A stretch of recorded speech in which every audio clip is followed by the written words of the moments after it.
Hey guys, welcome back to another video. My name is Sumesh and today I'm just going to talk about the video that I posted on my Instagram about my yearly P&L year to date, and that was 1.3 million, and I'm basically logging into my Interactive Broker account and showcasing what amount did I start the trading account with and where we are sitting now.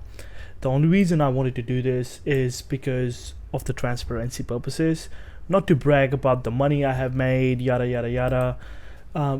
This is important, I feel, because we're in the space where, not a lot of people, everyone wants to give advice, but not a lot of people can showcase the results. So these were not just the statements, not just the photos. It was a live login that I did to my account, and you guys can see in this case as well. I started the account with $212,000. We were sitting at 1.3 million, and it's a results for 6 months. So let's just talk about the struggles, the emotions, and what was my mentality for me that I had, that I wanted to grow my account with. So without wasting any time, let's just jump into it.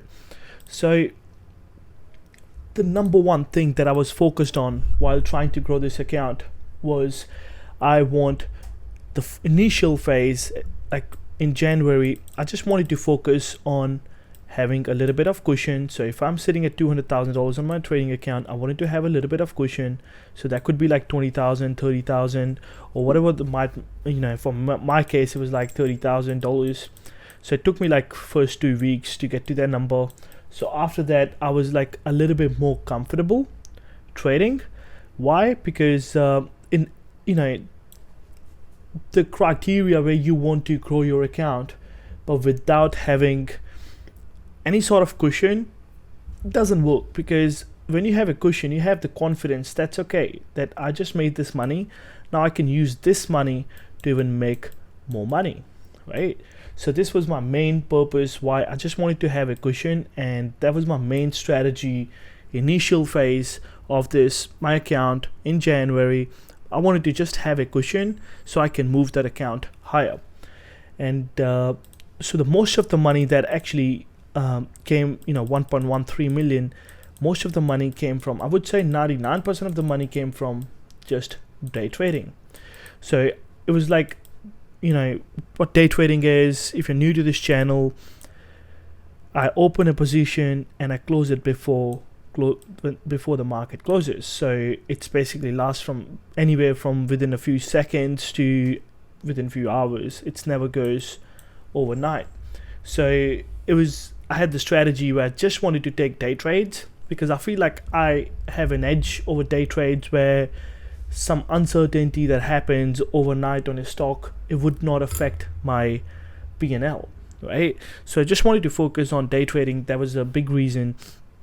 And so this number 1.13 would have been, I reckon, would have been 1.5 if I would have controlled my losses. So I went through some losses towards end of March, and even end of last month, even the mid of last month, which is June. I went to some losses where I could not. So it was a Friday, Quadwitch Friday, where all the options on the monthly, weekly, everything expires on the same day. So historically, I've been trading, I never had a green day on those days. And even though I knew that I'm going into the market which historically is not the best, because the volatility is very, very insane, and I'm going into the market where I do not have results, and I still kept my position size the same. And after I lost a bunch of money, it started affecting me for that day. It started affecting me where I was like, oh my God, what am I gonna do now? It was another reason. I would say, is I felt like I'm up $400,000 by end of the March. I had a mentality where, okay, I can risk a little bit of this money and I can come out of this big loss that I was sitting on that particular day. And I threw myself deeper in the hole, and I think I lost like nearly $80,000 on that given day. and that affected my mentality. So I went down the spiral, and I was not able to come out of it for like 2 or 3 weeks. If anybody been here trading for a while, you might know after you take a big loss, so you go through a spiral where nothing just works for you. Every single trade you take, it goes against you. I wouldn't say it's the market trying to get you, but it's your mindset trying to get you. So because you're going into the market just for the sole purposes of making money, that kind of does not work, right? So that was a big reason why I was just losing and losing and losing. And then after 3 weeks, I realized, that I need a little break. So I went for a little break for like probably early April. I went for a break for like, I think, a week or 10 days. When I came back, I was in a much better position mentally to, start trading again with small size. I slowly went to next level. The strategies that I used for this account were mostly all day trades. And so my strategies were, hourly levels, or the breakouts of hourly levels, the bounces of certain critical demand areas when the market's going down and it's coming to the demand area. So I was buying there with a stop loss right below it to see it move up. So these were my basic strategies, because market has been a little bit tough.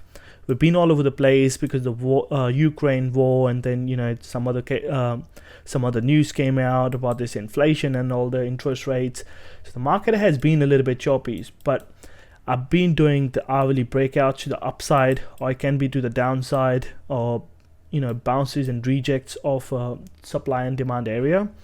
And I kept trading the same names over and over again. So my position size is always varies. So I never have a number that I'm jumping from, in a position size with $10,000 and I'm going to do every trade with 10,000. If I'm comfortable in a trade, I'll do 10K. If I'm not comfortable in a trade, I might do just 2K. So my position size kept varying. I think my position size for the whole term was not any more than 30K, because you can understand when you're actually trading with more money, what ends up happening is there's only so much volatility in the market. There's only so many contracts available at that given time. And in order for you to scalp and actually getting in a 30,000 position size, if you've been trading for a while, you might know it's not an easy job. So it takes a lot of psychological barriers. It takes a lot of stress from your body. It takes a lot of emotions to get the size that you want to trade with. So definitely I would say that was my max size on the trades that I was very, very comfortable, and it took me quite a while, like 5 minutes, to just get into a trade. So that was mostly for the day trades, like if I'm getting in at 9:45 Eastern time, 9:45, the trade went to like till 12 o'clock in the afternoon. So, and the other question that I get asked is a lot of time is, did I take any money out? Yes, I did. So I kept taking money out. So if my account went from 200K, which I started with, the moment it went to 400K, I took 100K out. It's only to keep some money aside for taxes, and or to do some other stuff with my have some other investments and all the stuff. So I kept taking money out. I kept paying myself for doing better, which kind of keeps you on track, that all your expenses are looked after, your personal expenses, your investments that you want to make. So that those were all looked after. So, and you might be like, he took his account from 200K to over $1 million, and that's 500% returns. That's not possible. Or if this is the case, that this guy will be a billionaire in a year or 2 years. This is not the case, because there's only, as I explained before, there's only so much volume in the market, and there's a threshold of where you have problems getting in and out of a trade after a certain size. So it becomes quite challenging without getting noticed by the market makers, and you're doing a big size. They're out there to get you, right? So it gets challenging for you to get in and get out with a big money. So if I have, say, $100 billion account, I would not be able to do this. But if just because my account size was like, okay, so I was able to switch it to over $1 million in a matter of 6 months. And now what kept me going? How did I kept improving my weaknesses? Did I felt any weaknesses? Of course, I had some weaknesses where, every single trader, you're going to have emotions. Does not matter how long you've been trading, there are emotions involved in this game. It's just as simple, right? So there were emotions that I was going through. There were problems that I was going through in my personal life, which was kind of reflecting in my trading as well. So, but the only thing that I did was, I'll definitely recommend everybody to journal. So the one journal that I'll definitely recommend is TradeZella. I use it every single day, something that really kept me on track in the 6 months. So I want to give a big shout out to them as well. You can, there's a note section in there where you can write down even your life journals in it. Your trading mistakes. If you know your mistakes, if you do not learn from history, you're doomed to repeat it. So if you know your mistakes, you have a much better chance to fix them. If you just do not know your mistakes, how are you going to improve your mistakes? How are you going to improve on them? So it gets very, very hard to improve on the things that you just don't even know, right? So I would say definitely I struggled with some discipline because of the things that are going on in my personal life, and coming into the market, I was like not having a proper mindset, which kind of affected, I got affected a little bit. But on a bigger scale, on a bigger scale, I would say that journaling helped me out. I use this platform not just to journal my day trades, my trades. I also journal my life on this platform in the notes section. I make every single days, this is what I did this day. So I kind of, it keeps me on track. Now, I just want to bring this up again. Now, if you see my results if you see my results, which is I'm doing not just to brag to you guys that I've made this much money, yada, yada, yada. Another reason why only I'm making this video is trading is not easy. If someone tells you, okay, if you do my course, if you do my mentorships, if you do my boot camp, if you do this, you will start making a lot of money. That is not the case, guys. It is not possible. So if someone tells you that, please, that is not the case. Be a little bit skeptical about it. Trading is a full-blown career. It takes a while, it takes some time for you to have a career. Like if a doctor wants to be a doctor, if a dude wants to be a doctor, it's going to take him quite a while to be a doctor, right? It's going to take him years of study, 4 to 5 years of study. Then you're going to practice, then the interns and all this stuff. So it takes them like 10 years to come out and actually start making money off it. So trading is the same. It's a full-blown profession. And don't just look at the charts and be like, oh, if the market's going up, if I would have bought here, sold here, I would have made a bunch of money. That is not the case. That is just giving yourself false expectations going into the market, and that will hurt you guys, right? You're going to have a right mindset. Do not have just a mindset of, oh, if I would have bought here, I would have sold here, I would have made this much amount of money.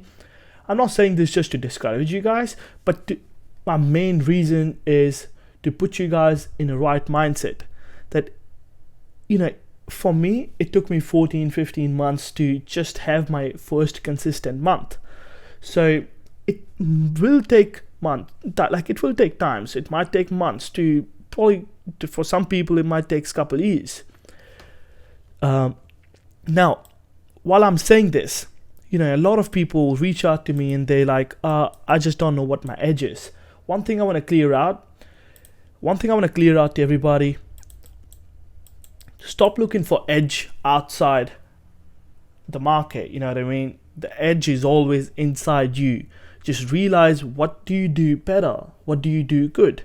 Okay, if you trade good at the open, just from 9:30 to 9:40, focus on that.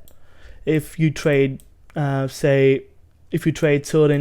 tickers, we can talk about, like, let's say Apple better than Tesla. You cannot trade Tesla, right? Just focus on that and just trade Apple. So a big reason why a lot of people struggle is they do not realize that you don't have to go outside to find your edge. Your trading edge is sitting inside you, and know that, and so you can make something better with this, right? So you can start getting better. The goal is to improve every single day. Every single day you get better, right? So Thank you very much, guys. Thank you for watching. Make sure you guys like this video, subscribe to the channel, and let me know in the comment section below what videos you guys would like me to break down in the upcoming videos. And just name the topic and we'll pick that topic. I'll be watching. I'll make the videos on that topic. Thank you, guys. Thank you very much.